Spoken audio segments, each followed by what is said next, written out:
And now, it's time for another Dice Tower review with Tom Vasel. Alright, we're talking about Killer Bunnies and the Ultimate Odyssey. Now, this is part 2.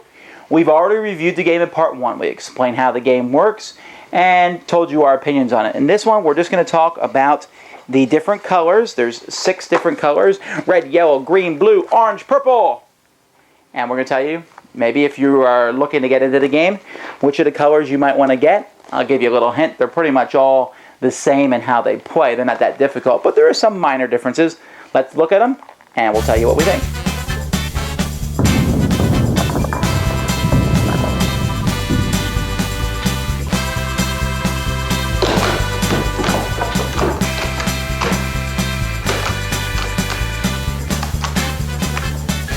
It's interesting when you look at these cards, the different colors of these decks. There's 6 decks: yellow, green, red, purple, blue, and orange. And it makes me almost think of the Magic, the Gathering, even especially when they show you how the different colors interact with one another. But the decks are different, although they're a lot more similar than they would like you to think. Each of the decks has for example, they each have their own basic resource, which I'm showing you here. And there's 3 pictures for each one, but there's really no difference between those.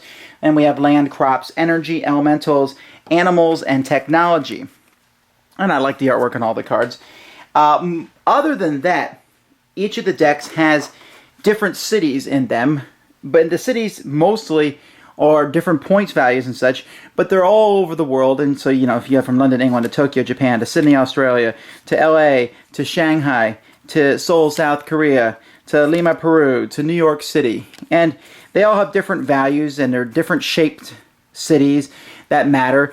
And that's pretty much, there's not a lot of difference between the cities. Where there is differences, minor differences, are in the weapons, and there's also differences in the special cards that come in the game. And you'll notice that red is probably the most attack powerful deck that you can attack your opponent with, while some of the other decks, like blue in particular, is good at misdirection, which incidentally is kind of similar to the blue in Magic the Gathering. Purple is kind of an annoyance one to your opponent. Yellow lets you buff up your own properties and growth, which I guess makes sense considering their land. Now, where these cards, the difference is, everyone has 3 triple bunnies in their deck. And everybody has square bunnies and circle bunnies and ellipse bunnies. But there's one special bunny in each of the 6 decks. Okay, so let's look at these bunnies.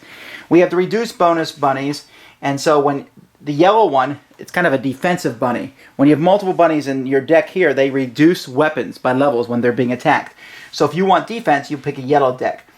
The green bunny is he has enough food, which makes sense. He's the crop bunny. So if you're going to try to play Feed the Bunny, green deck is a good defense against that.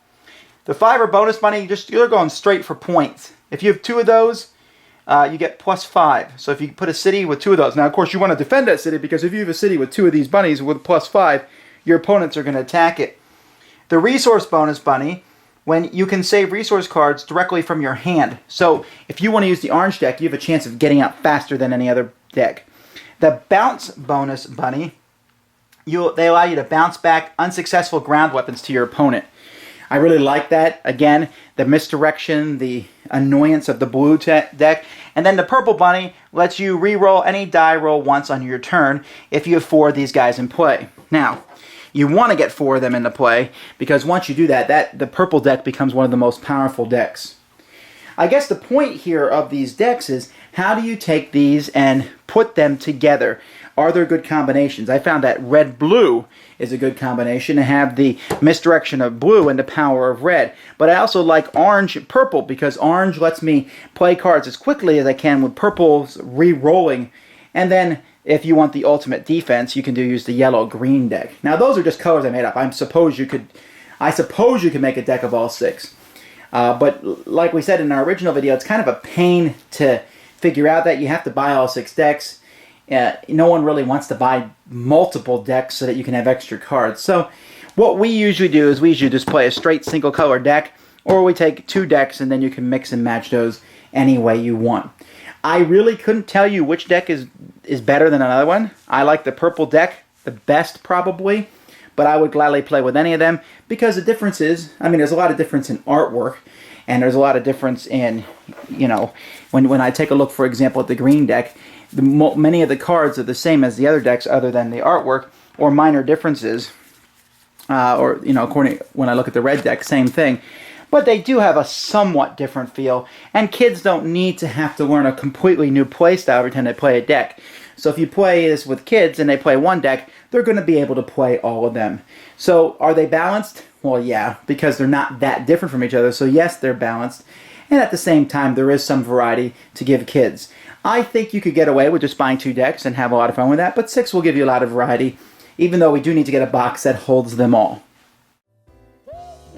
Thanks for joining us today. For more written, audio, and video reviews, as well as the #1 board game podcast, check out the website at www.thedicetower.com. Until then, this is Eric Summerer, and you've been watching The Dice Tower.